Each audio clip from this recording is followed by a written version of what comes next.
Thank you, everyone. Have a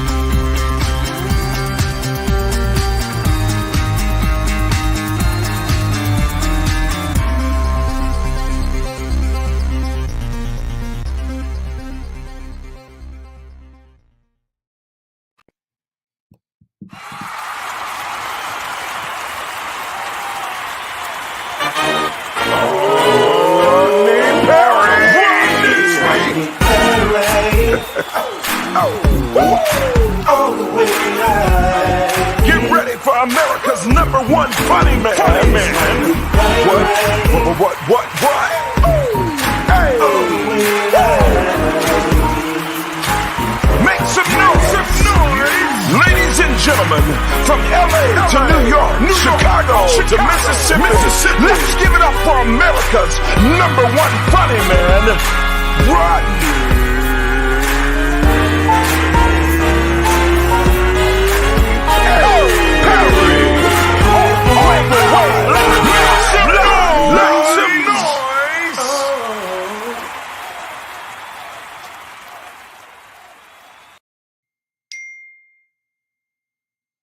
What up, party people? It's your boy Rodney Perry. You're tuned in to Rodney Perry Live. It is absolutely going down the way it does every day, man. I got people texting me, of course. Soon as you go live, somebody want to text your ass, like, what's going on? Anyway, welcome. Okay. Let's do this. It's Candy. I gotta Good morning. Yeah, no doubt. I gotta text this right quick to Dave. He'll be on in a half hour. I want to make sure he got this information. And so run me a quick break and then we'll do it. Sounds like a plan. Yeah.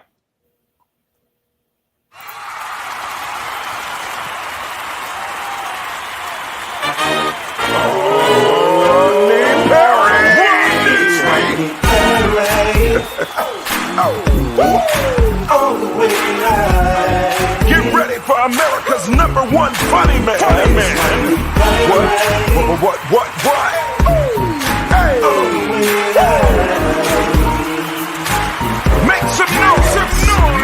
Ladies and gentlemen, from LA to New York, Chicago to Mississippi, let's give it up for America's #1 funny man, Rodney.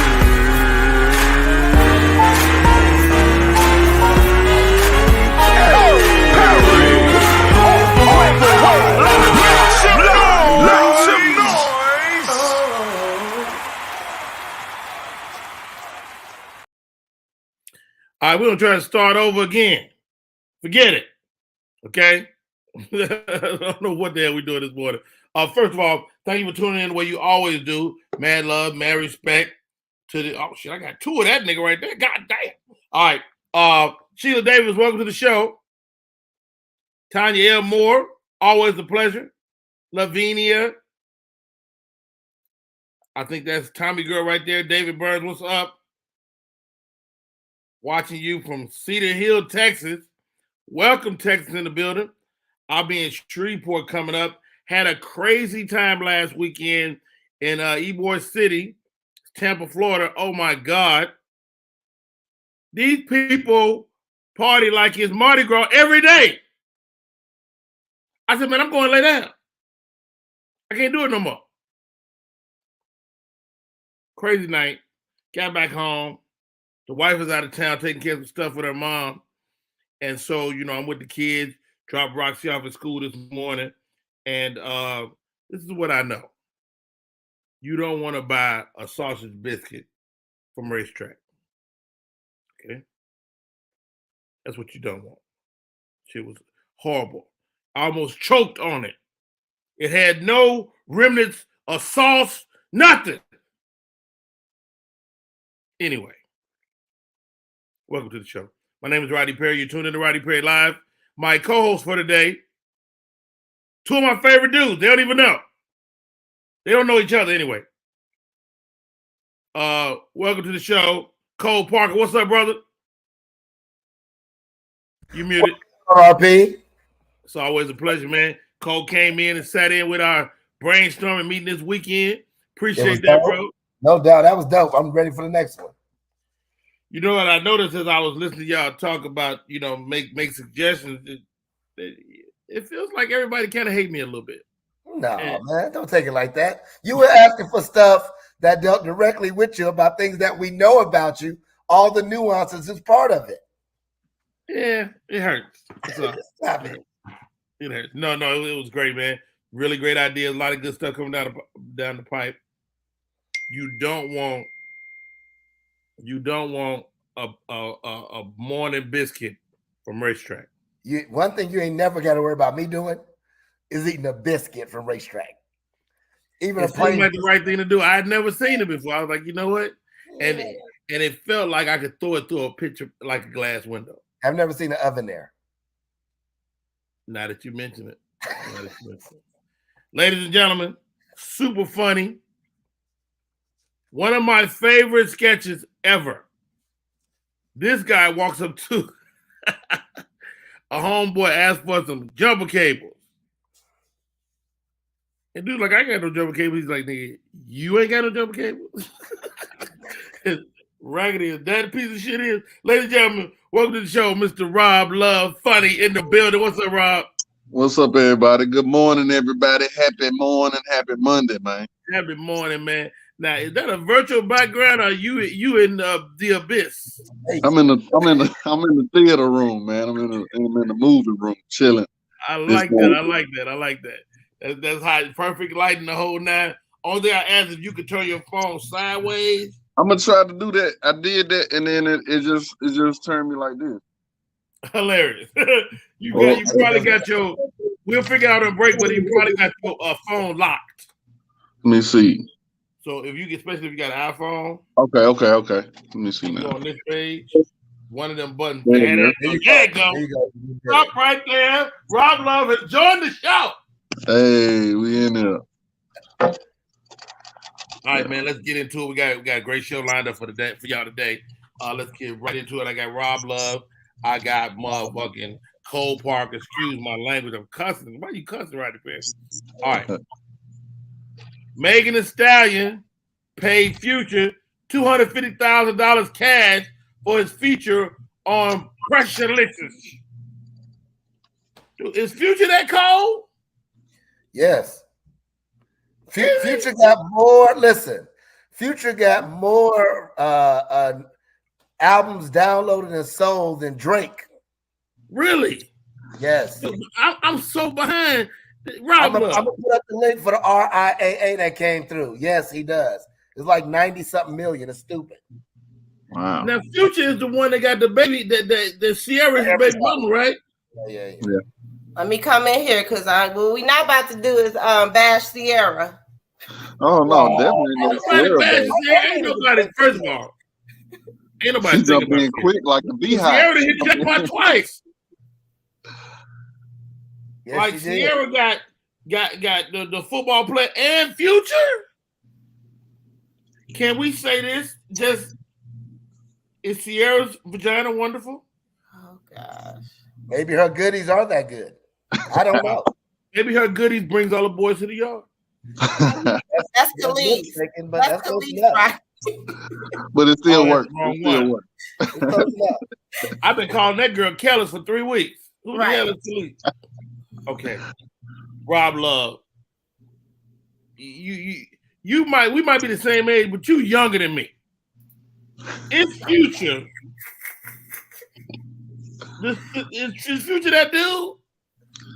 He must be. I mean, I think I ain't gonna hate on nobody getting their bread. So I mean, I'm happy she giving it up. I mean, I'm sure they gonna get it back some kind of way. So you know what I mean? Get it back. Yeah, she probably gonna do a feature for him too. You know what I mean? And it's gonna all balance out. It's gonna balance out. I found out. I went on a trip with my daughters. I found out I like Meg Thee Stallion. Matter of fact, this is what I found out. Rodney Perry is a bad bitch. You are not a bad bitch, Rodney. I'm a bad bitch. He can identify as a bad bitch, Candace. He can. See, Rob.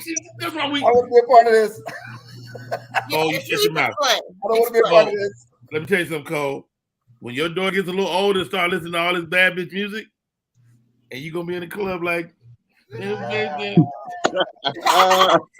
up, city girl. You a city girl too? act up. And they so violent. They violent little girls. Yeah. It's scary. It's That's really, real life. I looked at myself in the mirror. I was like, "You a bad bitch." No. Never motivated. 2022, you can identify. You can identify as what you want to in 2022. I'd rather be a white man. And I told my daughter, 'cause my daughter's is like super. You heard Cole? What'd you say? I'm identified as a white man. Well, white men all want to be women, so it's gonna balance out. It's a vicious circle. I'd rather be a bad bitch than a white man that turns into a woman. This conversation is starting our money's off loose. It's a bad day already. Gotham and Heifers are in the building. I see you, Lavinia. They say Rob from M-Town. That's right, Rob Love from Memphis in the building, rocking with us today. Michelle C, I see you. And man, I'm excited about the show. Okay, let's look at some more. I didn't know God Doggo Future was that important. Like, is he the future? Deshaun Watson. You're still getting it.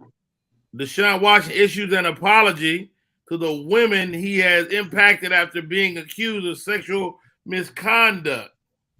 Yeah. Like, he hadn't apologized yet. Okay. I mean, they kind of forced his hand, didn't they, Cole? Yeah, I heard he got him a care package with different oils and lotions as well, as far as the apology goes. Is that right? So, I don't know. Oh, that's crazy. But I mean, he paid money too. You know what I'm saying? So I'd rather give me a check than an apology. No doubt. I talked to one of my football buddies last night, and he said he never had more than 3 masseuses his whole career. And he said, actually, Rod, to be honest, he said I had male masseuses. He wasn't. I mean, and that don't nothing. It wasn't. He said men can kind of give him more of a massage than a woman, and so he kind of spoke to that for me, and I was like, okay, I hadn't looked at it that way, but to have 20-something masseuses is kind of unheard of. Maybe he's a hand guy. He was loose. Or they was coming for him though. I think the league was really coming for him, and I guess he was coming for them. But that's not the point. The point is that he apologized, which you got to do. You know what I'm saying? Pay that little money, which you got to do. But I don't think they need to force extend that suspension. He didn't play last year either. You know what I mean? Just don't let him. I completely agree, Rob Love, man, and especially with the idea of them coming for him. That owner out there in Houston, that's it. He from day one, man, this is kind of fabricated. And how about this? When you start looking at numbers, people just assume that you're the guy that's the problem. When you look at 20, 30 women, like, come on, dude. But you can pay somebody to step up, though. You can pay somebody to step up. You can pay me? Say whatever. I know the talking points. I might have rubbed the guy one day, So what happens like with the season? Like, does he play or no? Well, they brought in an independent arbitrator. Yeah. They brought in an independent lady. She gave him 6 game suspension. The league doubled back and go like, no, we don't agree with that. We're going to appeal it. So that implies that it could be more. Yeah. Not less at all. So we'll see, man. But, I mean, I guess it helps that he's apologizing because the NFL is always going to err on the side of caution when it comes to the fan. But it ain't when it comes to the black man, that's what they're going to err on the side of. I don't remember Ben Roethlisberger and them coming out, and they was talking about rape. You feel what I'm saying? So they're going to come for the black man on a mass level. You know what I mean? Now, did y'all see what Ben Roethlisberger said something, or was that a joke? No, he actually had a rape charge. No, I heard he said something like, it's atrocious what Watson did or something like that. Was that real? I don't know how he could have spoke on it, but I don't know nothing about that. That's crazy. If he spoke, he should just zip his lip. Go sit and take several seats. Yeah. Right. Yeah. So is Deshaun Watson like that good that they would make like an example out of him, like they did Mike Vick, like really Well, like they offered him $200 million to go to the Cleveland Browns. Oh, he got the money. It's guaranteed. Guaranteed. He got the first guaranteed contract. He got the first guaranteed all the way through. That's his money the rest of his life. Right. That's when you knew. That's to me when you knew that it was a botch game, that Houston was coming for him as a human being versus, because you don't give somebody with a choppy history a guaranteed $250 million. You don't do that guarantee is contingent on he suit up one day. Wow. Got to suit up one day. Did the preseason count? Because he did the preseason game. Preseason don't count. Oh, I didn't know about that. Wow, that's Cole, you up on it, brother. Cole, you up on the inside. You tell somebody you're gonna give them $200 million if they play or not. I need to see what's about. I'm trying to get these type of checks. Rest in peace to young comedian Teddy Ray. Yeah, man, really, really nice kid, man. Good guy, very funny, and 32 years old. He packs it in, man. God bless you and your family. I'm sorry. Do you know what happened? He did. That's the first thing a black person gonna ask. What happened? It's over with. We just had this conversation. Like, do you ask what happened? What happened? Like when somebody say they passed? Well, that's not a bad question. Not a bad question. I was told that he was found in a pool. So I don't know if it was drugs involved. I'm pretty sure there hasn't been an autopsy yet. But he was carrying a lot of weight, from what I understand. So that in itself could be hypertension, diabetes. It could be heart. It could be. Before we dwell on what it could have been, let's celebrate his life, man. He was a great human being, super cool. I just worked with him at the beginning of at the end of last year.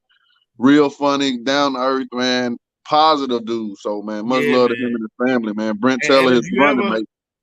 If you ever heard that sound on Instagram or TikTok, when they talk about booty all caked up, double cheeked up, double cheeked up, that's him.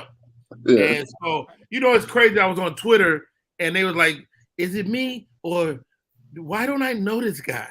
And I'm like, does it matter if you know him? He's passed, man. Pay your respects and get the fuck out of here. That's it. Wow. So shouts out to Teddy Ray, man. Beautiful guy, man. One of my friends passed away.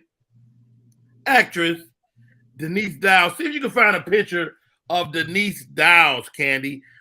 Denise Dowles passed away at the age of 64 following a battle with meningitis. Goodness gracious.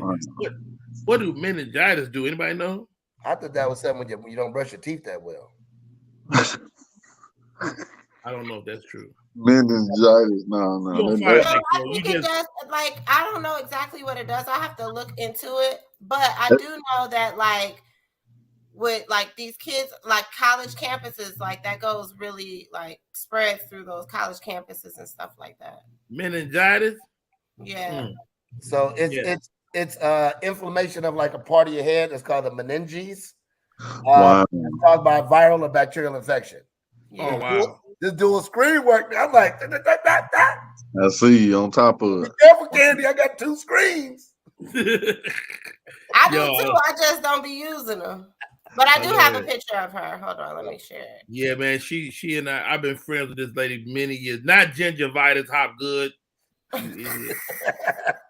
That's what Cole was on the show in the second hour, talking about financial literacy and stuff like that.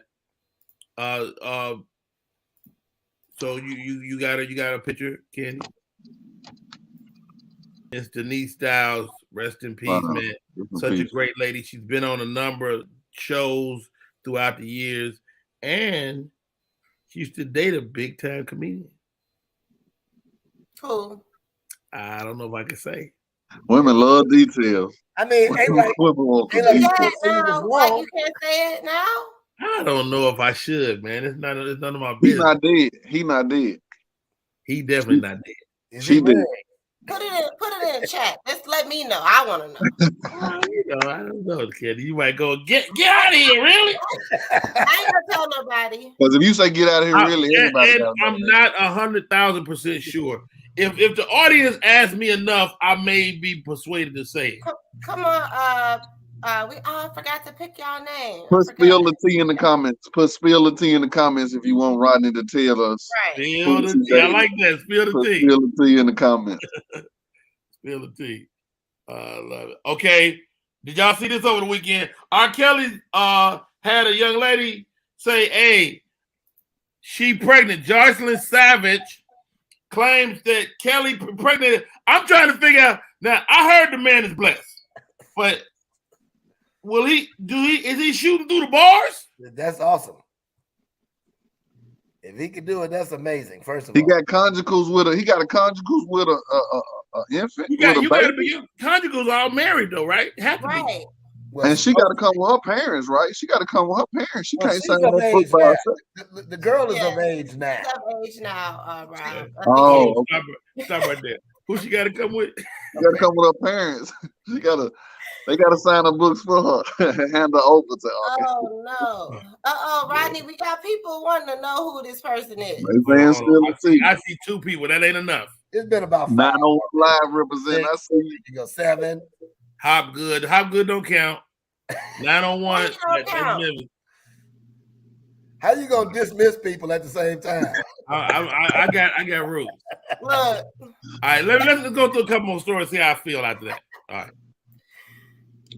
right. Sammy reflects on going broke before recent success with his music. I don't know. Is he talking about the verses?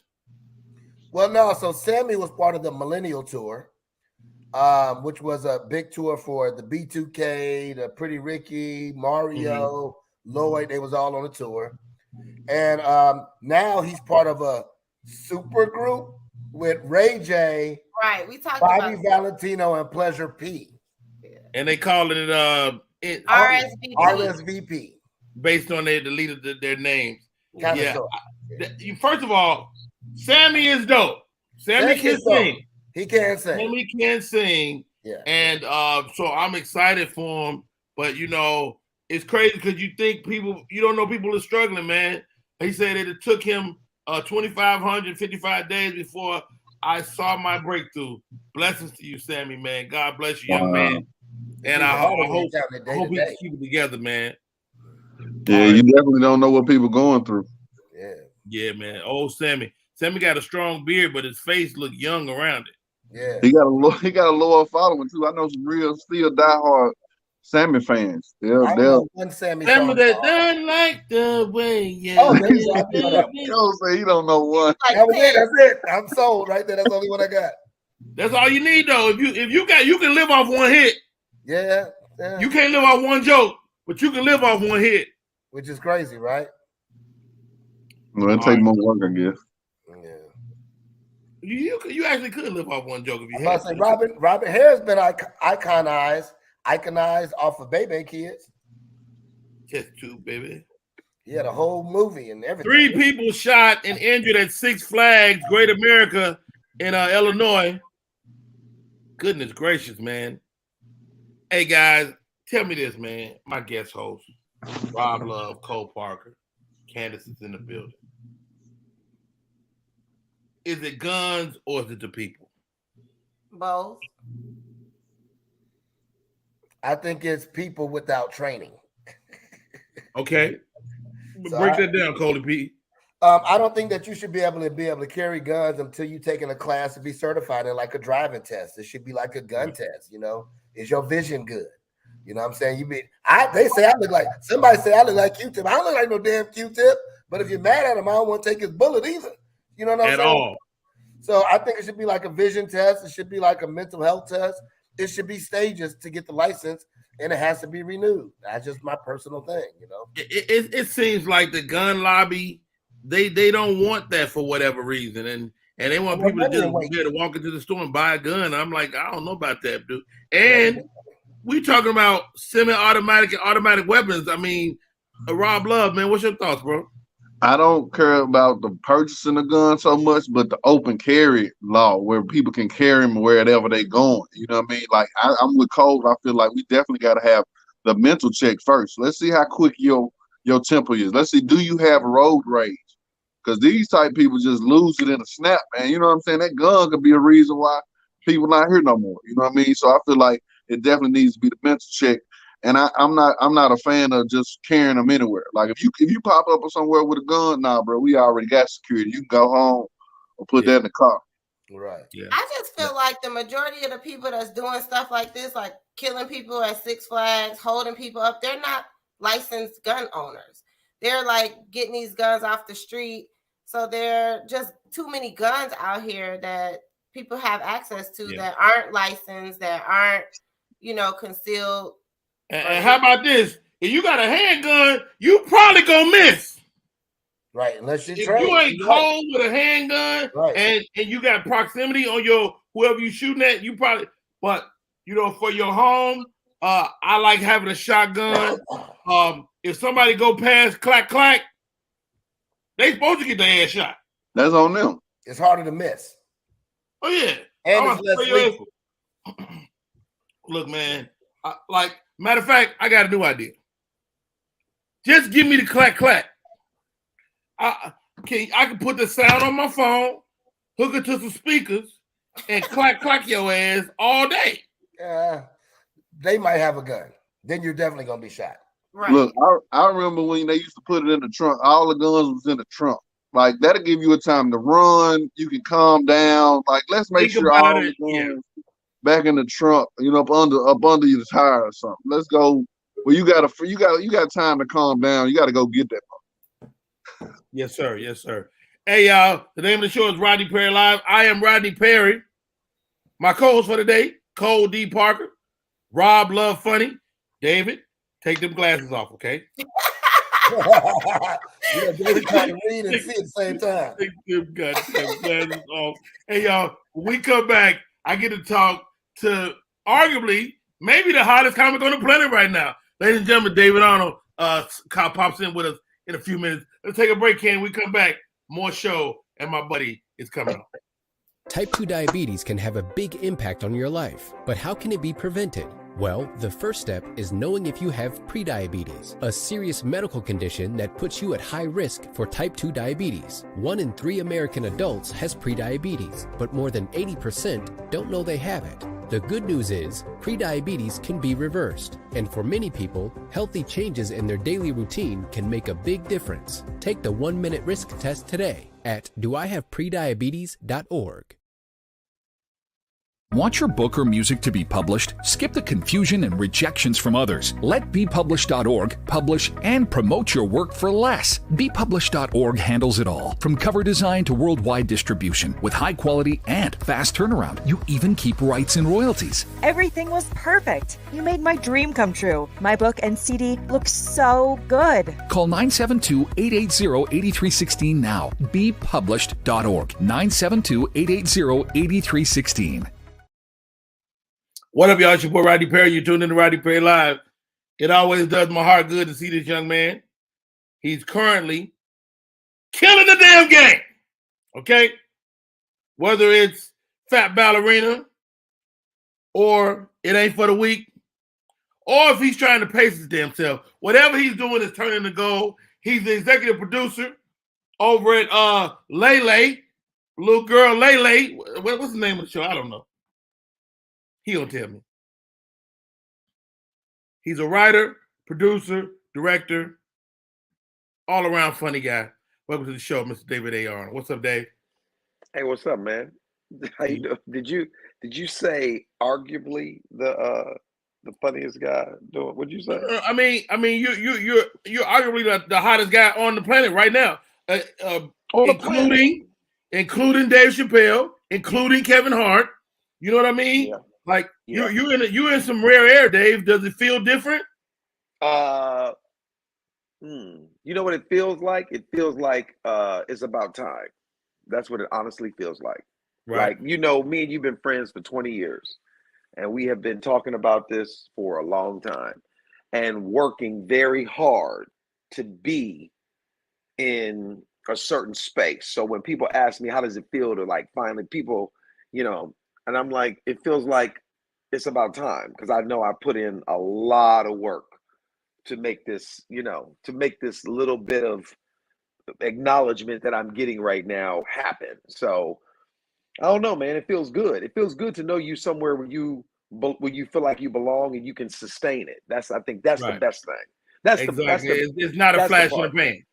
It's not a flash in the pan. People who have seen my last 2 Netflix specials, Fat Ballerina and Ain't for the Week, don't even realize that I got 2 more hours in me that I have not. I'm not talking about, hey, who's from Cleveland? You know what I mean? I ain't talking about I'm talking about material. You know, Right. you remember when you used to get mad at me when we was at the comedy union? You'd be like, David, you would scrap a whole 20-minute set. You'll be doing 20 that's killing and then just throw it away. And I was always like, I'm not throwing it away.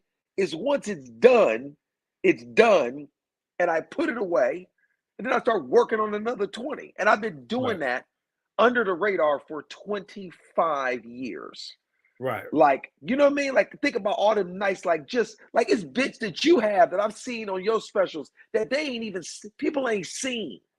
Right. And I'm not talking the about masses haven't seen, yeah. that's what I mean. Unless you're an avid Rodney Perry fan and you've been following Rodney since hosting Comedy Union on Friday nights back in LA, like from the beginning, you're not gonna know a lot of the stuff, a lot of the fire that you have. I'm the same way. It's stuff that, you know, people they ain't even seen yet. Like you said, Pace Yourself is a whole new tour I'm doing since the special dropped. Here's a good question. Here's a good question, David. When did your eyes go bad? Huh? When did your eyes go bad? My eyes is perfect. Is that right? I see you perfectly. You know what it is? You know, this is what it is. I'm on the phone instead of my laptop. So the box on here is really small. So I really can't see nothing. If I was on my laptop, exactly, I'm like, is this thing, can you see me? So these are my somebody is standing in front of me. Dude, it's been a pleasure to watch your friend go from here to here. What do you attribute your current success to?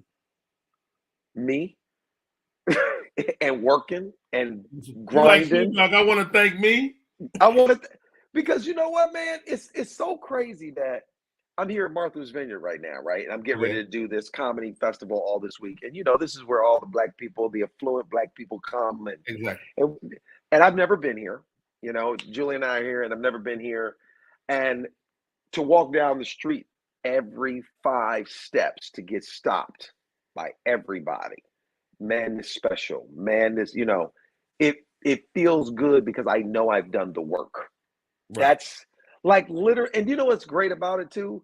You can accept all the accolades and you can hear them and receive them, but it does not affect my ego, like zero.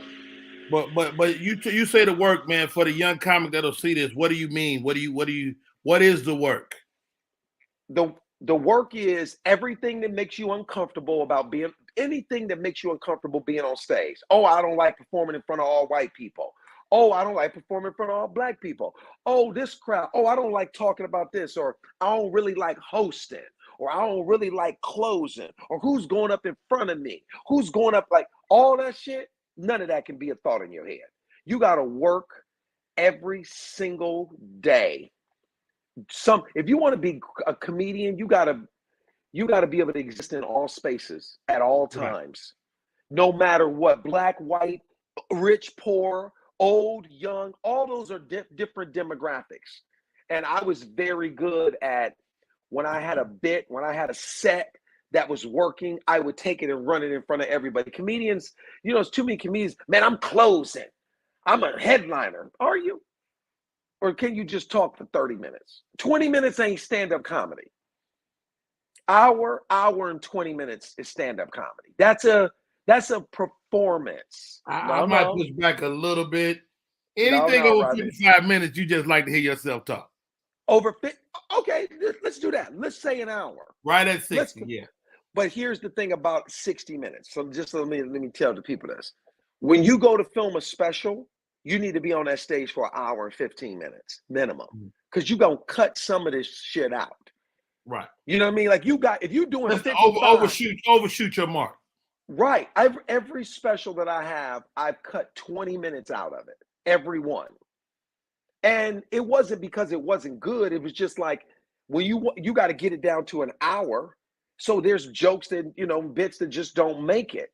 You know what I mean? And still, even though I've moved on, I haven't put some of that stuff in my next hour that I'm doing now. You know what I mean? That's why I say an hour and 20, because you gotta have that. Yeah, you gotta have that in the holster. And I ain't talking about crowd work. I'm talking about straight bow, bow, bow. You know what I mean? So that's the work that these, comedians got to do. It's work, man. You know how we've been doing stand-up long enough that you get on stage 3 minutes, I can tell you exactly how long you've been doing stand-up. I know exactly how long you've been doing stand-up. Wow. Hey, man, dude, it's a pleasure to watch. You told me recently you got on stage and you felt the energy more than before. Now, we've had that conversation before at different junctures, but it's bigger now. Is it the new special? Yeah, it's definitely, it ain't for the weak. It's new. The Netflix special is doing really well. They're helping you this time too. What do you mean? Oh yeah, Netflix is promoting.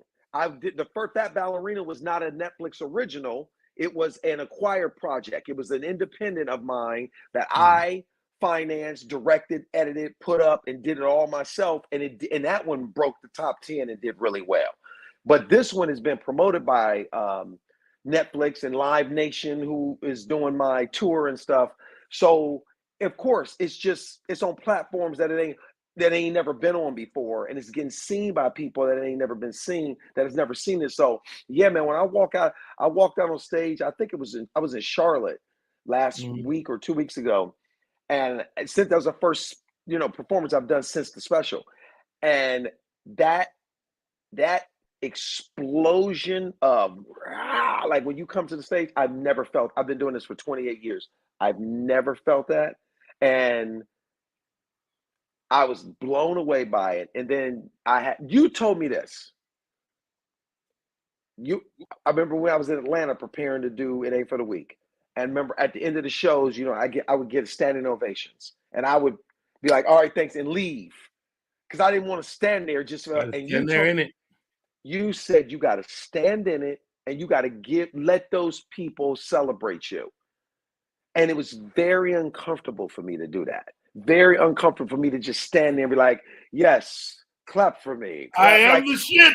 Yes, it's me. Exactly. Yeah, exactly. Thank you, Jesus.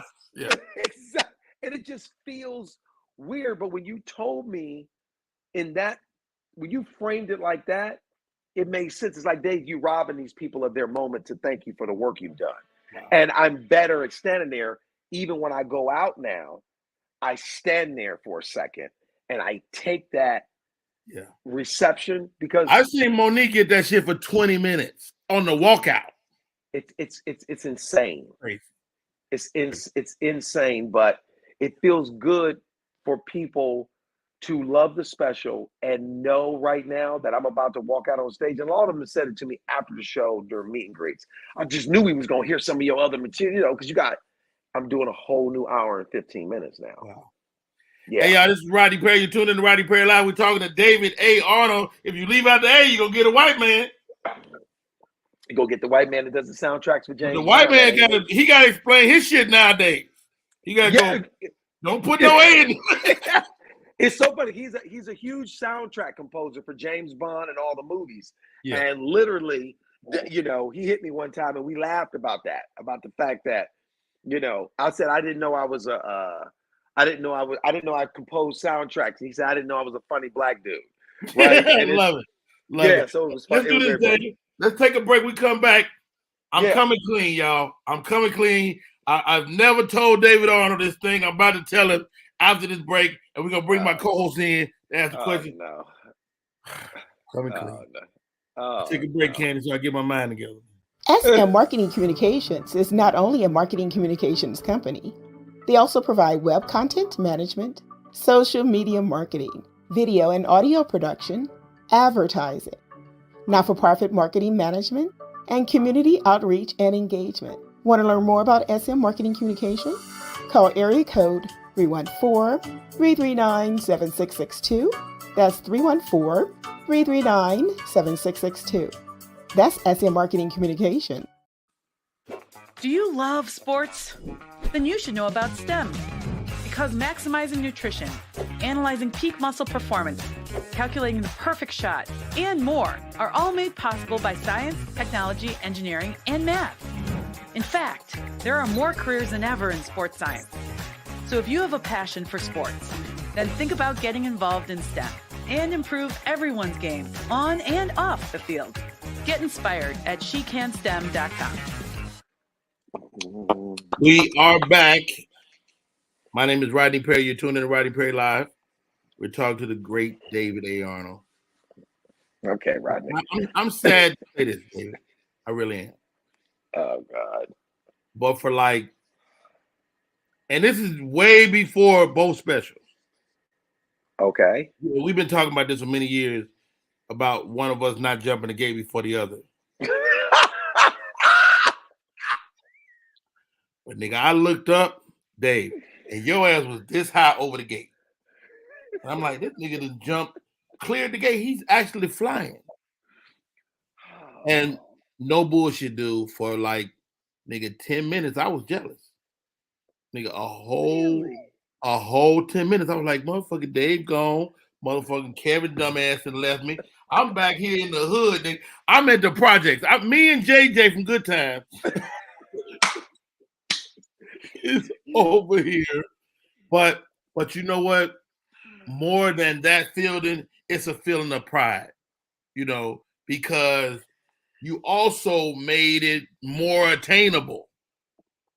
The success, the thing that we're shooting for is when your guy that was next to you get it, it's like, oh shit, I really can't achieve it. And I got a new t-shirt and I have a dream bigger. And I had to question myself. Is your dream big enough? Is your dream, is your idea big enough? And one thing I always credit you for is dreaming bigger than most people. And so thank you for who you are and your ability to dream huge, man. Producer, director, all of that stuff. That's amazing. Let me say something about that. First of all, I think that is dope that you even say that, because in my mind, when I came to do the Atlanta Comedy Theater, I was so nervous to ask you to come be on the show with me.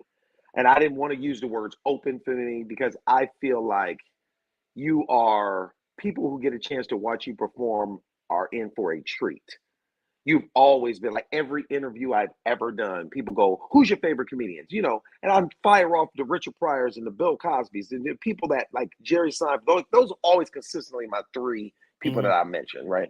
And then I go, but then I can mention people that you guys may or may not know that I think is just some of the best comedians that I've ever seen.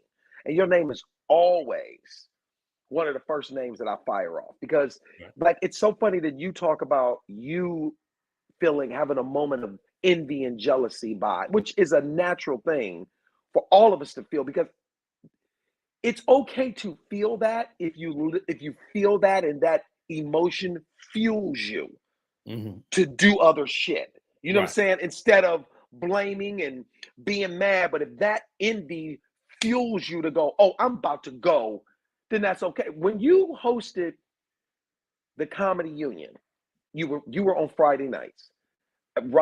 Me and Joey Wells split Saturday night. Joey did a show Saturday. We did 2 shows Saturday. You did 2 shows on Friday. We had 2 shows on Saturday. Joey did 1. I did 1. I ain't like that.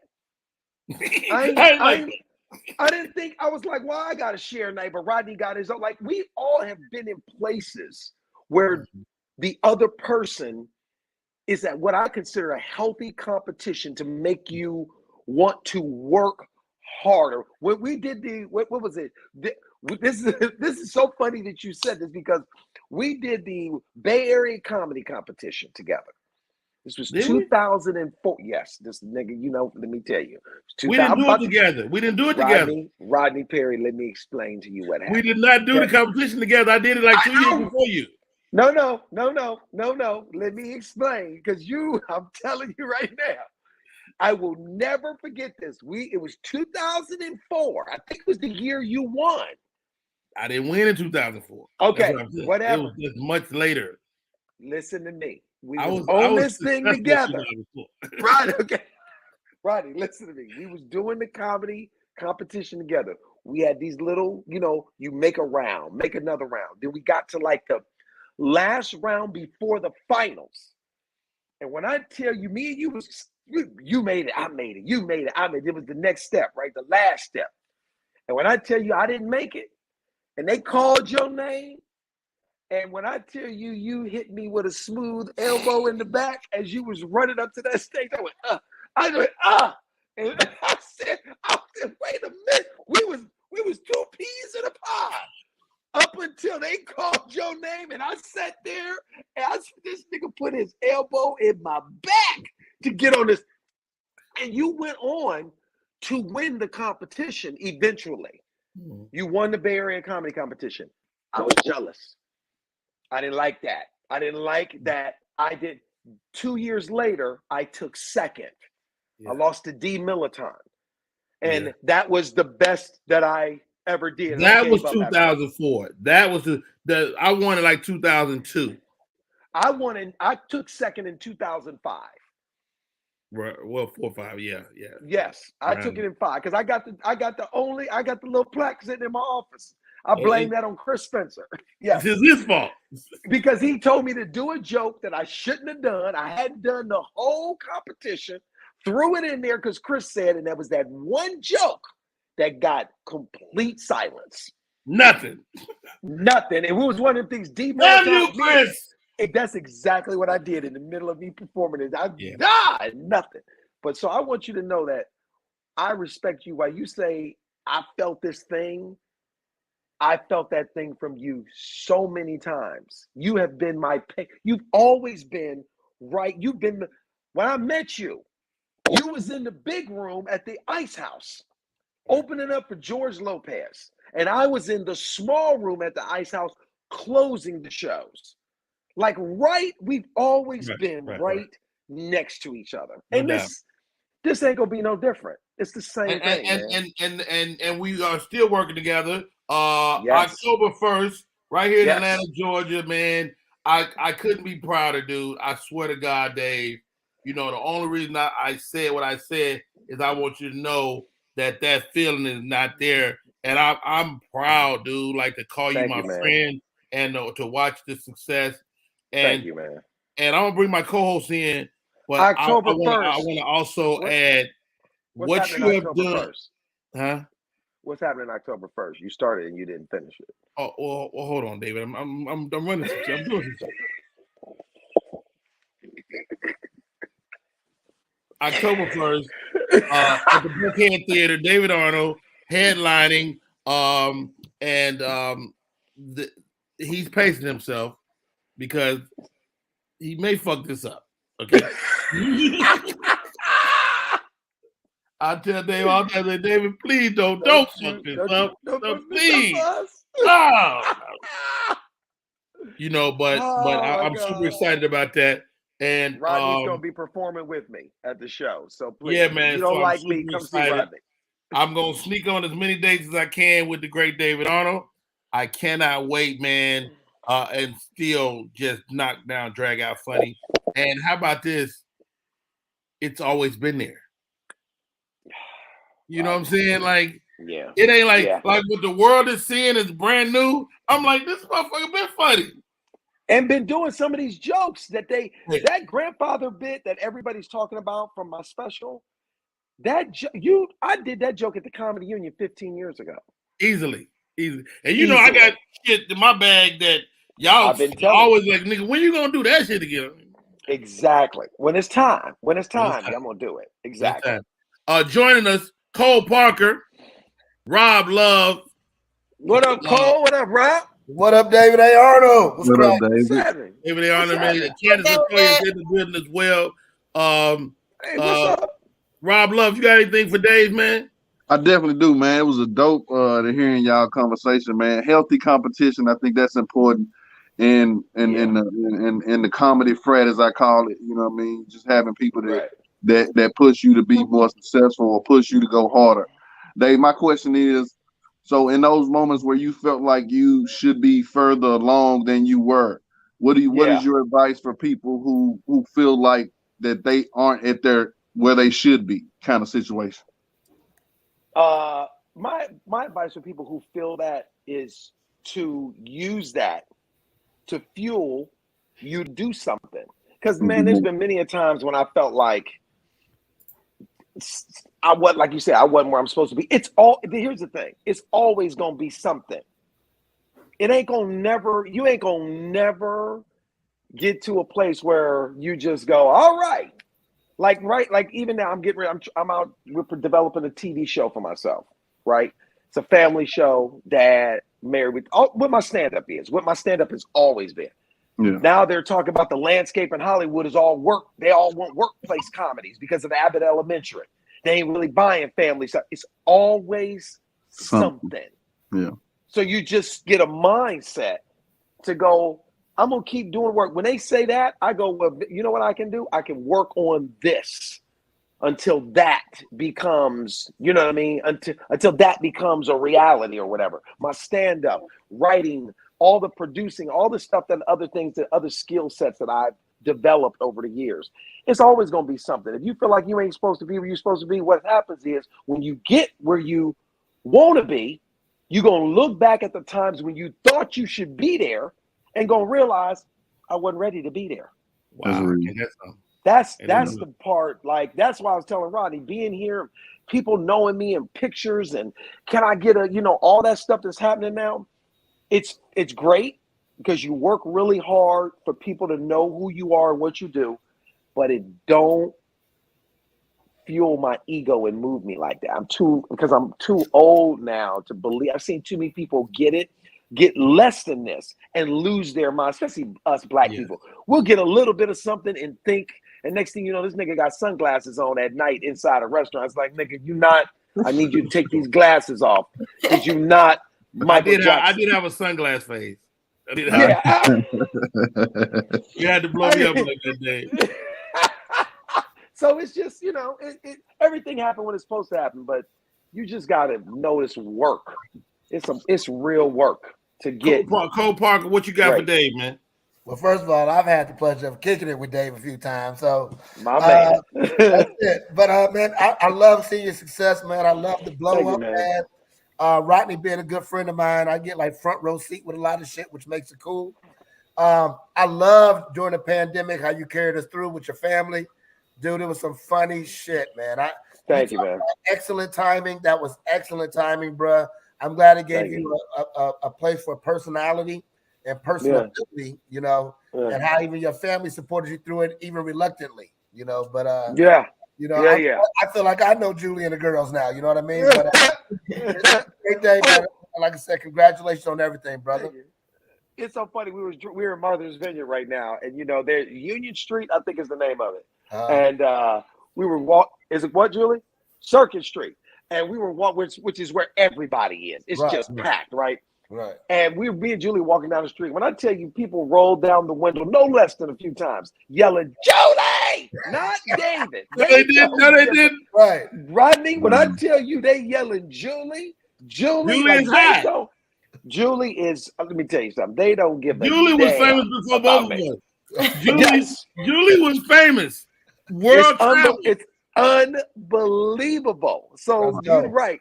It's something to watch, man. Yeah, I appreciate it, man. Absolutely. I appreciate it. Candace, you got anything for Dave? Yeah, Dave, how do you feel about like balance? Talk about balance and like how you balance like your family versus work. And you don't. I'm leaving again. Bye. Right. It's so, you know what? It's so funny you said that because you sound just like my wife. That because like she literally like, balance is important, Dave, because I'm work. And I will say this. In the last few months, I got to a place where I was like, I have to stop and enjoy the stuff that I'm doing because I think it happens the older you get too. You can only buy so much stuff. You can only have so many things. You can only go so many places. It's like my daughters are 15 and 17. They at the cusp of moving on into their next, So I've made a conscious effort now to take time out. Like I've been living in my house 15 years. I'm sure I've been in my swimming pool and my jacuzzi 5 times. Really? Because I work. Yes. Because I'm like, I'm gonna go get in the jacuzzi. I'm gonna go get in my pool. I'm gonna go just go sit down somewhere. I'm gonna go like me and Julie. Like we rented this house here in Martha's Vineyard. I'm literally sitting right on the water. The big yachts are outside the window right here, and we just I'm trying to take in some of the stuff that I've worked so hard, and it's a conscious effort. The answer is it's an effort for me because I just naturally pick up my computer and start writing. I naturally start thinking about something that I naturally want to shoot a video. That's my muscle memory. So I've had to make a decision to not do that and go. See, I hate the name drop, but I'm going to do it one time because this is right. So last night, Chris Spencer was. I'm here. Chris Spencer is here. Chris is the mayor of Hollywood. Chris knows everybody. Chris knows everybody. So Chris hit me like, "Hey man, let's go grab something. We're going over to Don Cheadle's house to eat. You want to go?" So we go over to Don Cheadle's house over because he got a house that he's renting over here. And we were all sitting at the table. I'm a huge fan of Don Cheadle. I was at a party with him and was afraid to talk to him. Really, John, he's so funny and he's such a real dude, right? And we all sit around talking. And one of the things that he was talking about was work, and balance, like you said. And he said, you get to a point where you go, how much money do you need? How many things can you buy? You can't get but so rich and so famous. At some point, you hit a glass ceiling with all of it. Right. And you got to go, this is what this is what you want to do is sit in here with everybody talking. And yeah, exactly. So you realize, at some point, you chase. But then when you go sit down and enjoy it. Appreciate what you work for. Yeah. Appreciate what you work, which I've never been good at doing. That's why I bought that car last week. Because I ain't never. That car was hot. I will tell you. Nice I saw you bought that car. I see your shirt matches your car, right? Yeah, exactly. That's what you're doing now. Right, I'm matching all my clothes with my cars. That's the new thing. I ain't never had a new car my whole life. Wow. And you know what? The highlight of the video when Julie was like, "You deserve it." Yeah. And that was such a great moment, man. And you share those moments with your fans, which I think that transparency is what people are locked into. Right. Talk to me about the decision to put your family at the end of It Ain't for the Week. When I was out on tour working out this special, I go to the gym and I run a lot and I work out and stuff. And I was running one day and I was just thinking about the show, just I was like, I see it in my head. And it was just, I don't know where it came from. I know this. I know that a big part of my fan base is social media. Up until this moment, it's been that.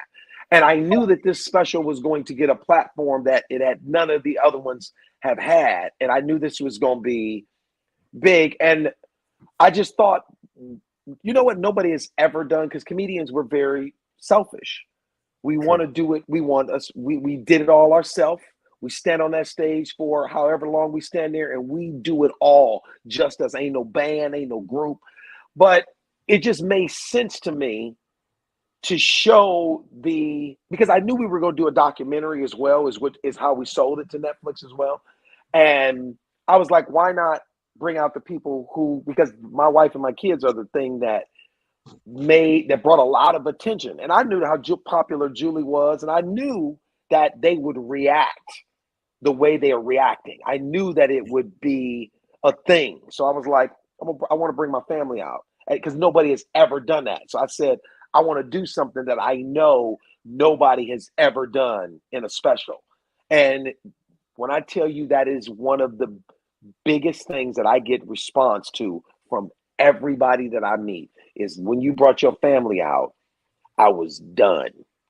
They were like, I was like, it's this hour of fire and comedy and real storytelling. And then you bring these people out that are, you know what I mean? And they're the object of the show. They're part of the show. You talked about them, and now I get to have a picture. I tell you what, Dave, I'm not gonna hold you much longer, man. We're gonna go to the top of the hour. I got one last question for you. All right, let's do it. You're right there. My name is Rodney Perry. You're tuning in to Rodney Perry Live. Yo, talking to David A. Arnold, man. Don't forget that goddamn name.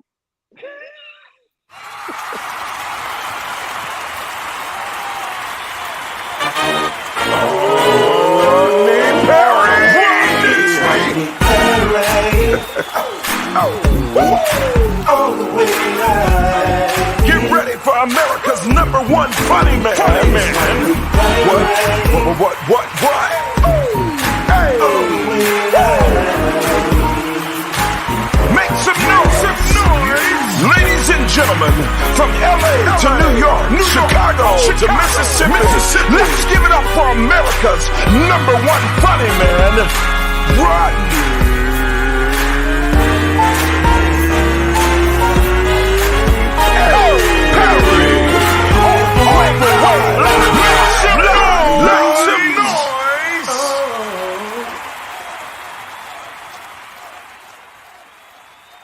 I'm tapping on your phone. We are back. This is Rodney Perry. You're tuned in to Rodney Perry Live. One of the few people that hangs up on me like I hang up on other people. It's over. It's over, Rodney. I can't take it no more. I feel you're distracted. When I tell you, my wife tells me that all the time. Like, what are you doing, nigga? We had the best conversations, and then they don't have no we have no wind down. It ain't no wind down. It's just always like, that last couple seconds I didn't feel you. You wasn't there. Yeah, exactly. We made it as far as we could today. Goodbye. Oh yeah. Hey man, we've shared a lot of moments, man. A lot of tears, a lot of celebrations. Dude, I didn't even want to get into this, but one of these questions came from one of the audience members. I want to share with you. Question: what do you think about the state of comedy now, y'all, at the Chris Rock slap and Dave Chappelle getting bum rushed on stage? Is this something you ever think about? Never think about that. I never think about it. I never, I'm sure if you do something long enough with the audience and stuff, I don't think about that. I don't know. I also feel like the audience that I'm attracting right now, the people that come to see me, and it'll change as it gets bigger. Right. But the people that come to see me got stuff to do tomorrow. You know what I mean? They got jobs. They got something to live for. They going home. They're going home. The people that I'm attracting right now, my audience is 35 to 55 right now. That's my audience right now. And I'm talking about grown people shit. And I don't attract a lot of that. You know what I'm saying? Yeah. So me neither. I completely get it. Yeah. I don't think about that. I really don't. I ain't worried about it. First of all, ain't nobody getting on stage if I see you coming. If I see you coming, you're not. I had one guy try to rush the stage in Richmond, Virginia at the Funny Bone 3 years ago. Never forget it. And he started talking shit, and he walked around to try to come up the stairs. And when he walked around, I walked towards them stairs to meet him at the steps. And I said, I'm not gonna let this dude get on level ground with me. He can't. So when he was on that second step, I hit his ass clean with the palm of my fist, clean square up and boom, right? What I tell you, and this nigga went flying back on that table, and I was genuinely angry because I've worked hard to earn this space on this stage. Yes. And you think you're going to just walk up here? How about this? I don't like people putting their feet on my stage. Don't do that. It's disrespectful. Get your feet on my stage. That's like coming to my house and putting your foot on my kitchen table. You put your feet up on my table. Are you out of your mind? That's because that's a lack of respect. That's a lack of respect for what we do. And especially when you're not, quote unquote, the celebrity they think you are. You know what I mean? Like when people try to heckle me, I go, you do this because you think you can go back and forth with me. But what you don't understand is I got an anger problem. And under this light skin and this curly hair is a nigga that will let your ass feel the Incredible Hulk. Man, and comedians, when we cut deep. Yeah. Like that's why I don't do roast. I don't do roast because I always say the wrong thing. I'm gonna lose a friendship. I'm gonna lose a friendship because I'm gonna find out the darkest shit I can about you and your mama, and I'm gonna say it. Last question, Dave. Last question. And Cole kind of alluded to it earlier. Did you have a conversation with your family before you brought them into this virtual world? Yeah, I said, don't fuck this up for me. No, you know what? You know what's so funny? I gotta be honest with you. My daughters, because they're big YouTube, kids, they YouTube, and there's a lot of families on YouTube that do videos. My kids from the beginning, when we started this 3-4 years ago, they're like, we should have a reality show. I'm like, we could do some stuff right here. Julie was the last one. The kids were on board from the beginning, just because they had seen families on YouTube. Then they knew that those families were not as funny as we were. Right. And Julie was the one who was like, why are we doing this? This ain't funny. We not funny. And I was like, oh, I'm funny. You might not be funny, but I'm right. I said, don't nothing else. Funny all day, every day. I'm funny. I said, look at all this shit around here. Where do you think this come from? This come from funny, right? This backdrop is funny. That's funny. And so I think it was after she started seeing the comments and the feedback from the videos. We did that, which I drug her through. The back to school video, where that was one of the first videos. That was one of the first ones that blew up. That was the one that blew up. And when I tell you, her attitude through that whole shoot was bad. Like if I cut the frame, if you could see the raw footage of that video, one frame pass where she cut out, her attitude and her face was bad. Complained the whole time. And when I tell you that thing, not Julie. I don't believe that. I don't believe that Julie was Rodney, I'm telling you right now, her attitude was bad. That whole shoot. And that thing blew up. And after that, she realized, oh, we on to something. And now everybody is, we just in it. It's natural. And it's not forced. It's us just being who we are. It's really who we are. Yeah. Hey, man, such a great journey to watch. To watch you pace yourself.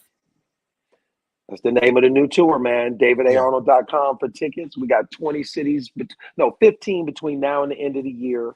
We got, I don't know how many between next. You hear the ships? I don't know how many we got between January and March, but we booking on. My TV show is called That Girl Lele on Nickelodeon. It's a show I created. It's on Nickelodeon and Netflix now. We just got picked up for another 26 episodes last week. So we're gonna be doing that through next year. I'm in the middle of filming a Christmas movie for Will Packer and Little Rail and Ludacris. So I'm very excited. I've never done anything like that before. I was like, I'm very excited. Who you playing? I'm playing Ludacris's father in a flashback in the 90s where I ruined Christmas for him as a little boy. Older than you.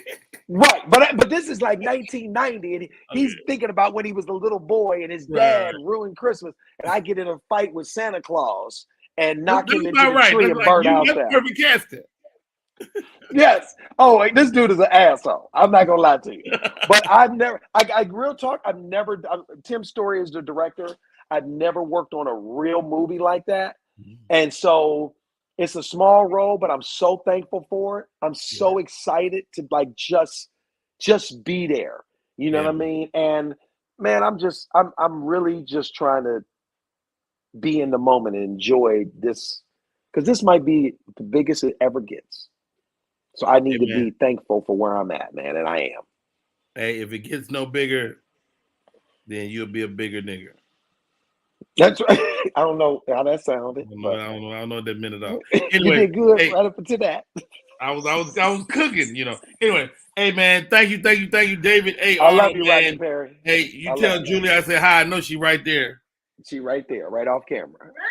Right. She said, Rodney. Junior.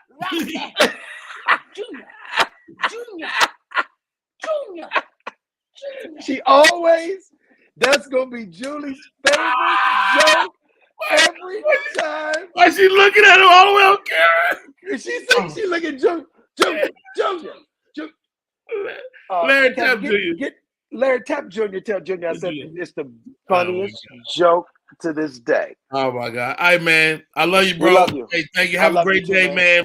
That's David Arnold. I'm Rodney Perry, and this is Rodney Perry Live. And let's take a break. We come back, more show. Peace.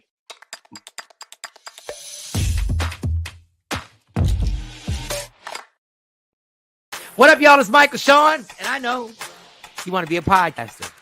You want a successful podcast. You want to give your views and opinions, but you just don't know how to do it correctly. That's why you got to hit up ShawneeScott.com. You want to be on radio, and you want to know how to build your radio career. ShawneeScott.com. She's done all of this.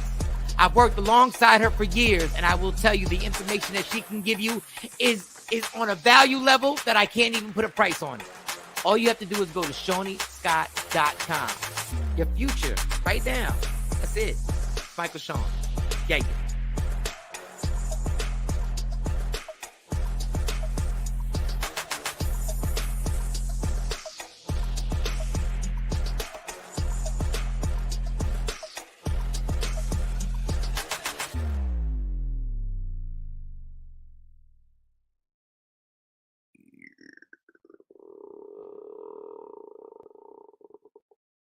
Hey, what the hell you doing, Candy?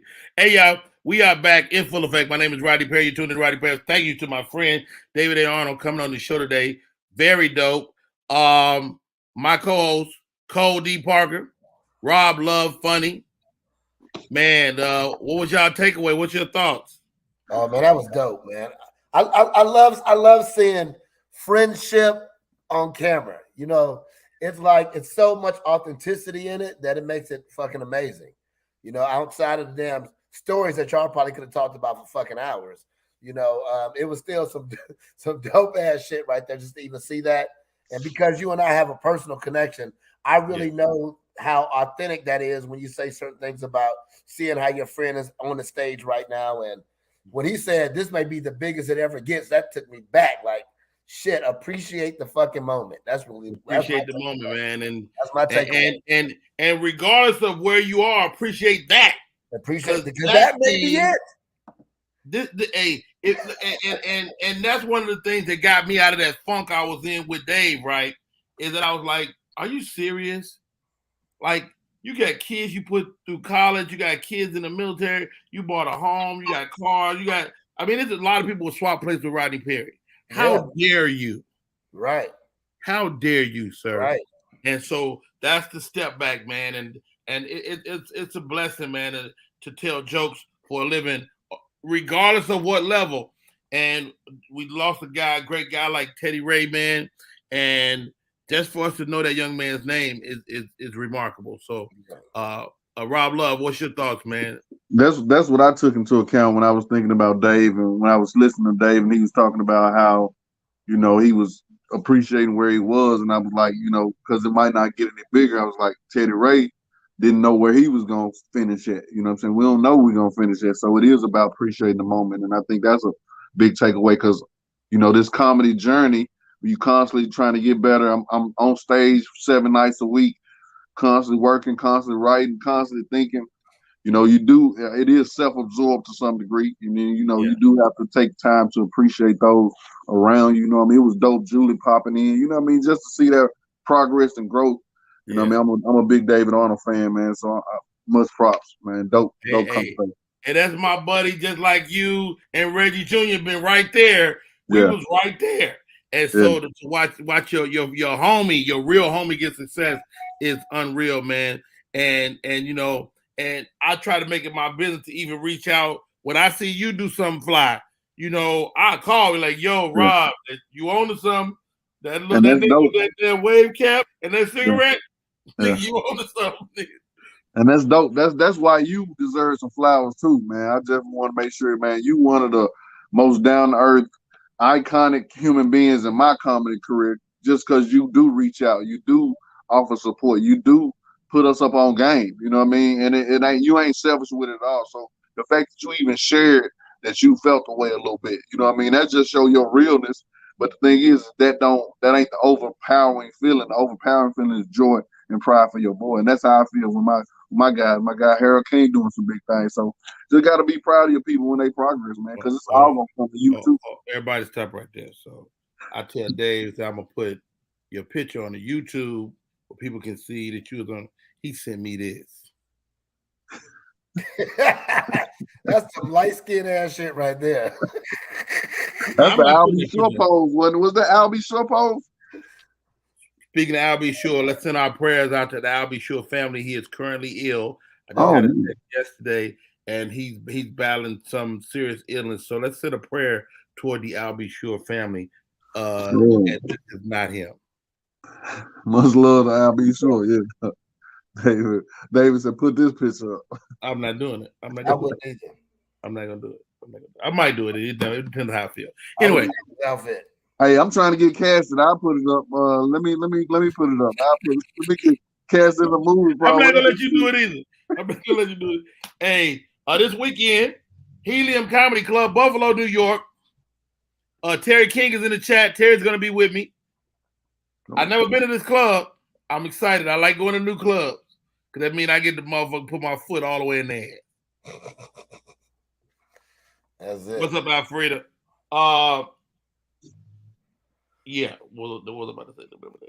Okay, so mad love, mad respect to the great David Arnold for popping on. Also, my co-hosts are in the building. Let's shift gears. My man, he's been chomping at the bit to get at y'all today. And this is a perfect group of people to deal with him. He's a financial consultant. He helps people rectify credit woes. He's a hat guy. I might have to go get a hat just because he's coming on. Ladies and gentlemen, we brought him on last week the week and a half ago to talk to holler at one of the girls. And he came in here and dropped some game on her too. I was impressed. Ladies and gentlemen, join the show, Mr. Hopgood. Hey, what's going on, Rodney? Good morning, everybody. What's going on? We gotta get you a better light. Yo, I don't know what's going on over there. Man, I guess my Barry White moment. Leave me alone. Okay, none of my business. I'm gonna stand down. I stand corrected. Mr. Hopgood, did I call it correctly? A financial analyst?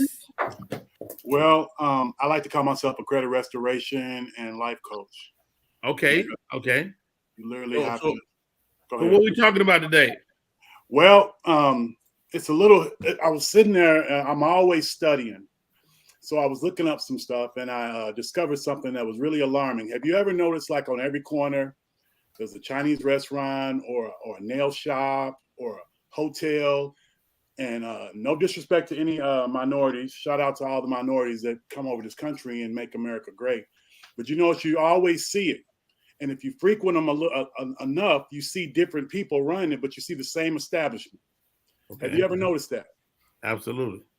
Well, there's a law on the books that if you're an immigrant and you come over to the United States to open a business, you don't pay any taxes for 5 years. Is that true? Yes. Wow. Is that relative to what country you come from? No. As long as you're a minority.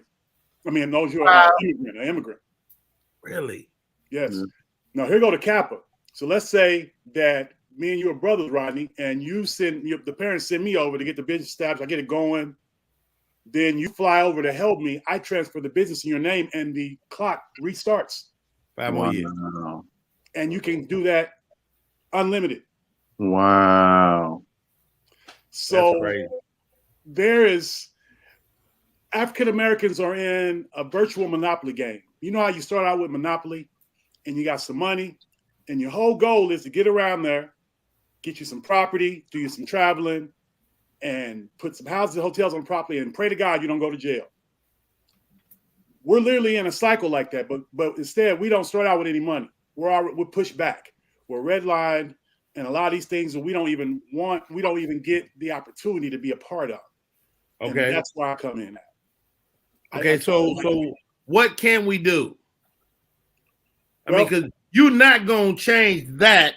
Absolutely. Right. But what can we do to at least even the playing field?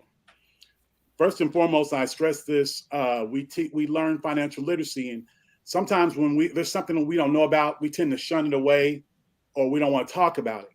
When we learn financial literacy, learn about credit, and teach it to our children, now we're arming them with something that's better. It's a real legacy when we arm them.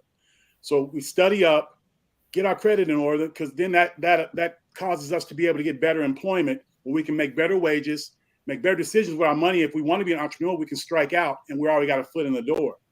There was a saying that if you want to hide something great from Black people, put it in a book. Wow. So what's the book we need to read? Well, you really Black people need to arm themselves with the Fair Credit Reporting Act, specifically Section 609, 608, 620, and 612. Now that changes from year to year, doesn't it? Sorry about that, y'all. No, it absolutely doesn't. They might change a little bit. They change the scoring methods. They don't change the Fair Credit Reporting Act. They change the scoring method itself. Are there some? Yeah, go ahead, Rob. Are there some strategies that we can use, like to help our kids, like giving them an LLC or doing different strategies to, I don't know, as far as maybe health insurance, life insurance, different strategies that we can put our kids ahead of the game. Absolutely. If you have an 18-year-old that's in college dorms now, they usually make the 18-year-old pay a rent. You pay a fee to the university, and it comes up as an apartment. You can go to Rent Reporters or Rent Reporters, Boom app, either one of those apps, and you can add that dorm room to their credit, and it'll backdate from the day they moved in. Oh wow! And it shows as a positive mark on your credit report. Absolutely, it shows as a positive trade line, and the dollar amount. The majority of most people's rents anywhere from $1,500 to $2,000. That's a healthy dollar amount versus taking $500 out of the house that you can't afford, opening up a secure credit line that starts from that day you open it up. Right. This is something that you're already doing good. That's dope, man. And how good? Give me this, dog. Like, I got kids in college, man. I don't know if I believe in higher education. What's your thoughts? Man, it's funny you should say that. That's a touchy subject with me. Well, not touchy. I wasn't allowed to graduate from high school because of some stuff with my mother. Some people didn't like my mother, and I had a 31 on my ACT score. I literally, up until 2015, everything that I've accomplished, you don't know me, you haven't known me that long, but I've accomplished a great deal, started this business, did everything, virtually on a GED and some college. And I scored the highest score back in '88 that you could score, where they changed the scoring method. Mm-hmm. And then I went on, and as I'm teaching people, I went back and got my degree and graduated with honors. But the point to that is, it's all about arming yourself with education. You don't have to have the degree. Most jobs are $40,000, want you to go to school, spend $100,000 and make $40,000. The thing you have to do is you have to find your niche, find your level of genius, and maximize it to your best of your ability. And it all starts with understanding how the banking and the commerce system works. So you can be a college dropout or a GED recipient. I mean, Chris Rock makes a joke all the time. He had a GED, a good enough diploma. So, hilarious. Cole, man, you're an entrepreneur as well, man. Talk to me about like your look into the future, man, with your children. How do you raise entrepreneurs? Well, one thing that, like, for me, right? I have 5 children. So one thing I've learned is that I'm more of a coach than a parent, right? So I have to figure them out and figure out what their strengths are, what their desires are, what their interests are, and coach them through that path. Okay. So out of my children, I do have a couple of entrepreneurial thinkers, but I also have some 9-to-5ers, and I also have a military guy, right? All in my bunch of kids. Yes. One thing that we do in our household, though, we do a succession plan, which is very important to figure out what happens to the business in case one of our demise, right? So like you, Rodney, like your business is you. Yeah. You are your business. God forbid anything happened to you. What happens to the Rodney Perry brand of business, right? Yeah. So you have to have a succession plan for what that looks like and how that continues in some element, right? Because you yourself as a brand has value. As far as just to circle back on education and pretty much like college, yes, I don't think that as a person who went to college and a fraternity, all that stuff, I feel that the value is in the network. Okay. Yes. Mm-hmm. The education you can get anywhere. You can get There's a lot of times you go to a job and tell you forget everything you know, start from right here, right? But the network is the value, and the network is is really what the investment is for, and how you're utilizing the network is really if your value in paying for secondary education makes sense or doesn't. Got it. So if you're very introverted, you're not really connected with people, you don't really care who knows what school you went to and all that stuff, you're not going to ever get your value. You know, you're never going to obtain the value of that network. If you're pretty much grounded, join a fraternity, join some organizations, join a sorority, start organizations, join like the financial club. You know, then you have a better chance of getting your ROI, getting your return on your investment of that college education just by the network that you build. You know, like you know me, Rodney. A lot of people I know, either I know from college, bros, or something of the sort, right? Yeah, and that all comes from that investment. You know what I love about you too, Cole, is when people see you, they get happy. Thank you. Even if they hate you, they're like, "God damn it, Cole!" You know. I think, and to speak to you and how the different fraternities. My one of my best friends, Joy Wells, was in a fraternity, and I got to watch him up close over the years. One thing you mentioned network. Everywhere we went, he had somebody. Yes. And as a guy that's kind of been alone a lot, that's valuable. Oh, you know, pick up the phone. Hey, my frat brother over here, like, do you know this nigga? Not really, but you know, he about to help us. Right. You know, so I was like, nigga, that nigga my frat brother too then. I met a bro on a plane. Met him on a plane flying back to LA this years ago. He stayed with me for 3-4 days. Wow. He had nowhere to stay. He was trying to be an actor, had nowhere to stay, was like, I'm just gonna work it out. Like, dog, you can stay with me, shit. I don't give a damn, you know. And we kicked it, and it was, you know, the rest, we still cool. Wow. Wow. Candace Latoya. Yes.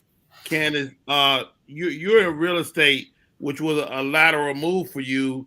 How scary was that when you decided to step out of your comfort zone, so to speak? You were in the IT world, if I'm not mistaken, right? Yeah. And then you made that move. Talk to me about how scary that was. It wasn't really scary. I think it was just a matter of pulling the trigger. For years, I have like trained myself to be an entrepreneur. Like one of my degrees is in entrepreneurship. A lot of people don't know this about me. I have 3 master's degrees. I went to college. I did 15 years corporate America. And I don't regret going to college. I think what I got from going to an institution was, like you said, the network, but not only that, like structure. It taught me like how to maintain a business, how to like get up in the morning and do what I'm supposed to do. Like it teaches you not just the book sense, but also life skills, how to deal with different people, how to work in groups, how to like put on a performance, like how to show something on the screen. Like all of that stuff is important when it comes to, you know, having your own business. But leaving the real estate, leaving the corporate America thing wasn't hard for me. I had positioned myself by taking classes and pursuing my real estate career before I left. I was a realtor 4 years before I left corporate America, just kind of, you know, beginning the transition. And then I just pulled the trigger, you know, I pulled the trigger on that and decided to do what I really love to do. You know, they say a lot, like moving from entrepreneurship to your purpose. Like, what's your purpose is important. Like a lot of people lose sense of that. Like when they're doing what they love to do, they just consider themselves like an entrepreneur. But really, like once you get past that, like I'm an entrepreneur, but I'm living in my purpose. I'm working on my purpose. It changes things for you a little bit, for sure. Wow. You know, I always say these shows are so interesting to me because we've come full circle. I mean, I think Dave kind of talked about that, finding your purpose. Rob Love, man, you're a comedian. But how is your business? I'm working on getting it tighter. You know what I mean? You know, I'd say it's tough when you're doing it all, you know what I mean, as far as booking and promoting and creating, you know what I mean? You know, you gotta make sure you focus on the business too. So that's one of the areas I'm continuously trying to build and get stronger in. Yeah. Rob, let me ask you a question. I'm sorry, go Rob. ahead. Go ahead. Rob, do you have your lines of credit set up so you can do your traveling, so you can get your flyer miles and things of that nature? I don't have that set up. Well, I tell you what, I'll get you my number, or go inbox me on my Instagram. All right. I'm gonna set you up whatever you need on the credit side. And Rob is at Rob Love Funny, too hop good. Okay, and I'm gonna do that. And the reason why I'm gonna do that is because, you know, Rodney gave me an opportunity to be on this show, and everybody's on the show that needs my help, I'm gonna do it. I'm not gonna charge them any money. So all I want you to do is take a good act and go and reach and touch somebody else. But I'm gonna help you. If it's a credit thing you need, if it's a line of credit you need, I'm gonna help you. Awesome. I appreciate that. Very dope. Very dope. Hey, guys, let's take a break. We come back. More show. My name is Rodney Perry. You're tuned in the Rodney Perry Live. SM Marketing Communications is not only a marketing communications company.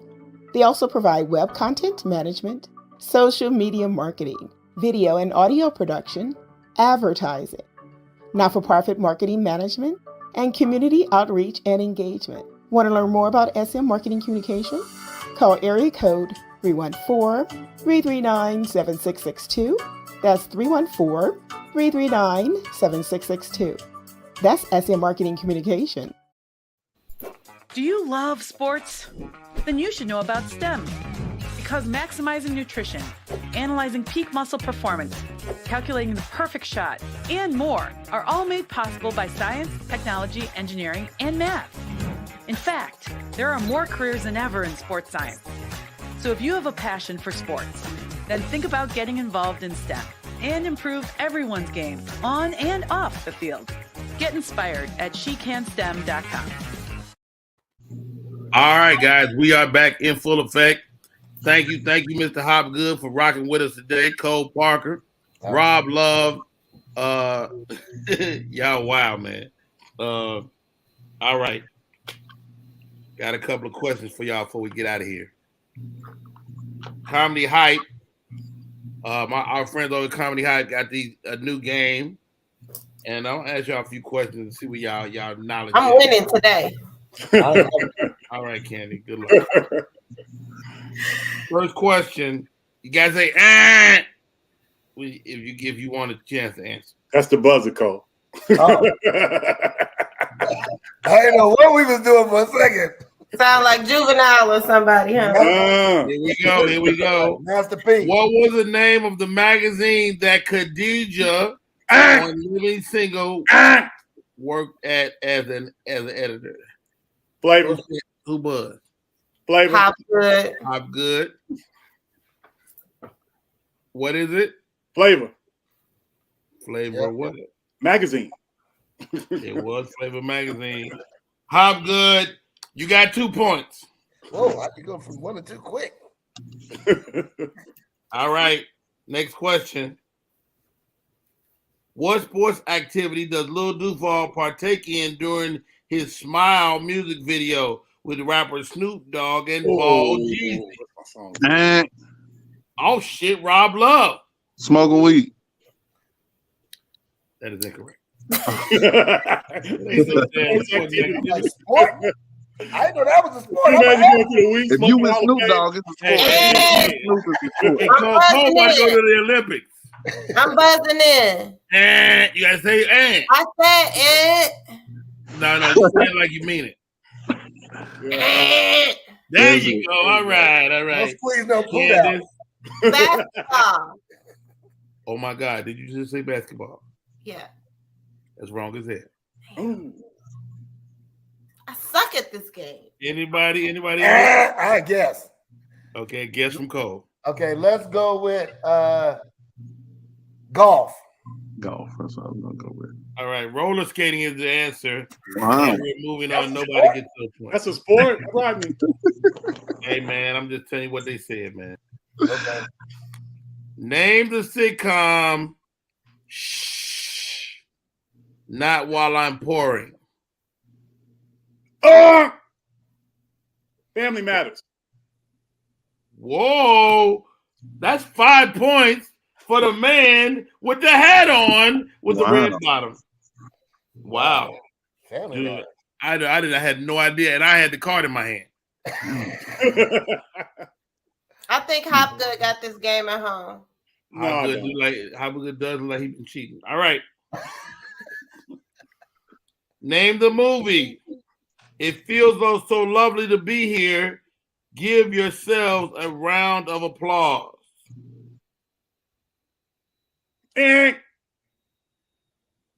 Rodney Perry played in the sequel. The original was Coming to America. Get the fuck out of here. Hopgood. Wow. Hopgood. Hopgood has 12 points. All right, we're going to get, these are 5-point questions, guys. Y'all can easily come back. Okay. Oh, that's too easy. I might say that one. Okay. Candy. This is easy. You got a buzz. Do not let Hopgood outbuzz you. Name the comedian. She ready. Tiffany Haddish. Wait. We got to look at the tape for the. My hand was first. You don't put a hand up. You have to You have to say. Did you say Tiffany Haddish? I did everything. We all said it. Right. Candace LaToya. Get my point. point. Did you say Tiffany Haddish? Yes, I did. Those are my points. You got 5. I know that's like you ain't even what that means, right? 5 points. You have to be acknowledged. She buzzing. She's here every day, so we got to keep her on board. Yeah. And she's behind the scenes. She deserves it. I don't need no pity 5 points. I earned my points. You earn your points. You jacked them points. Hey, this is another easy one, guys. You ready to buzz? Name the comedian. You gotta wash your ass. Red Fox. Rob Love jumps on that one. That's actually 5 points for Rob Love.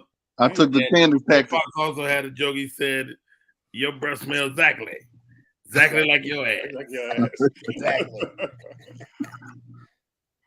By the way, bam! Thank you, Lavina. You know what? That's a woman girl power shit. No. Yeah, that's exactly what that is. That's girl. They do that damn feminist movement. Real time. She We saw just it keep real moving. time. Wow. Name the comedian. Cops put a hurting on your ass. And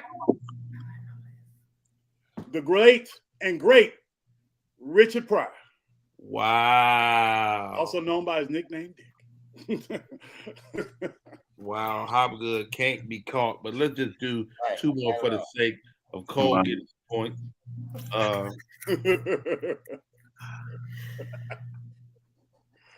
I'm still shocked comedian, at athletic activity.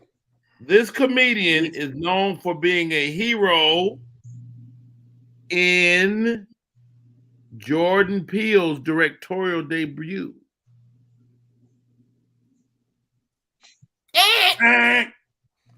Candy got the end. Hopgood raised his hand, but he didn't say shit. Oh. You missed this, Candy. Little Real Howie is the answer. That was it. That was it. That was it. I confirm. I'll be the confirmer. Yeah, I'm proud. I was with him last week, and we talked about it. Yeah. All right. How many comedians are part of the original cast of the 85 South show? And Cole. 3. Oh shit! Cole got it. Even though his buzz was late as hell. No, I came in first. It was delayed like a mug. Your buzz was late as hell. I'll take it. It's laps. This is a little tougher. Name the comedian. I'm sorry. Name the comedy tour that featured DL, Said the Entertainer. I already got that one. Go ahead, Hopgood. What do you think? You didn't let me finish. I'm second. English comedy. And that is wrong. Oh, Comedy Get Down. The comedy get down is absolutely correct. God. Oh. You didn't let me get to George Lopez. I know, that's my fault. It's my fault. Finish up good. I know. I got excited. It was the hat. Prom night. Final question. Name the movie. I should have known you was in here. I saw the dripping from the driveway. I know this. Cole. House Party. You really know that? You got it. Well done. Hopgood, you need to get a deck of these because you killed this shit. Yeah, first of all, I think you already got one. Yeah, fact. Well, that's a lot of time being spent by myself. Hey, you have tons of useless information, and I love it. Hey guys, crazy show today. Mad love. I see you, JP Justice. Thanks for popping in. David Arnold, thank you. Thank Julie. Have fun out there in Martha's Vineyard. Today's show was incredible. Cole, how do we stay in touch? Everything's real simple at Cole D. Parker right there. There you go. You know, it should be backwards. Yeah. Yeah. Rob Love, man, how do we stay in touch with what's coming up? Same thing. Rob Love Funny on everything. I'm getting my YouTube and Instagram followers to over 10,000. So y'all follow me on Instagram. I'm in Memphis doing some shows. Shout out to the Vineyard. Got some things working. Labor Day weekend. Y'all come through. Rob Love and Friends. Hollywood Hop _ 06. How do we stay in touch, Hop? At Hollywood Hop _ 06. As I said, anybody that's watching in the show that's tapping in with us, if you want some credit help or whatever, if you have some questions, inbox me. I'll answer those questions for free. Rob, I got you. So questions, we're doing the whole workup with you. So no worries. Oh, dope. Perfect. Candace Latoya, my right hand lady. How do we stay in touch? You can find me on Instagram at Candace _ Latoya and every day on the Rodney Perry Live Show. Man, love, man, respect. Hey, y'all, this is Rodney Perry. You're tuned in to Rodney Perry Live. Great show today, guys. It was dope. Thanks, Cole. Thanks for Appreciate the invite. Appreciate it as always. Yo, this is boring as shit. Who is that motherfucker? I block your ass, Mr. He looked like he's sleeping. I think we did put him to sleep. Hey, we'll do better next time, Jared. Hey, y'all, my name's Rodney Perry. Have a great rest. Like a newborn baby. Roast that ugly man. Why does the pill look dirty? Why is it like he in a hotel? I don't know. He's open casket. Ugly. He don't watch number porn sites. That's the only thing that's gonna excite him. It's like he got some pancake number 5 and some lipstick on too. Yo, yo, Jared, man. Check us out tomorrow. See if you like it, brother. If not, I mean, fuck you, man. Shout out to Rodney Perry being a dope human being. 1,000. Shout out to Rodney Perry. Hey, y'all, that's our show for today. We out.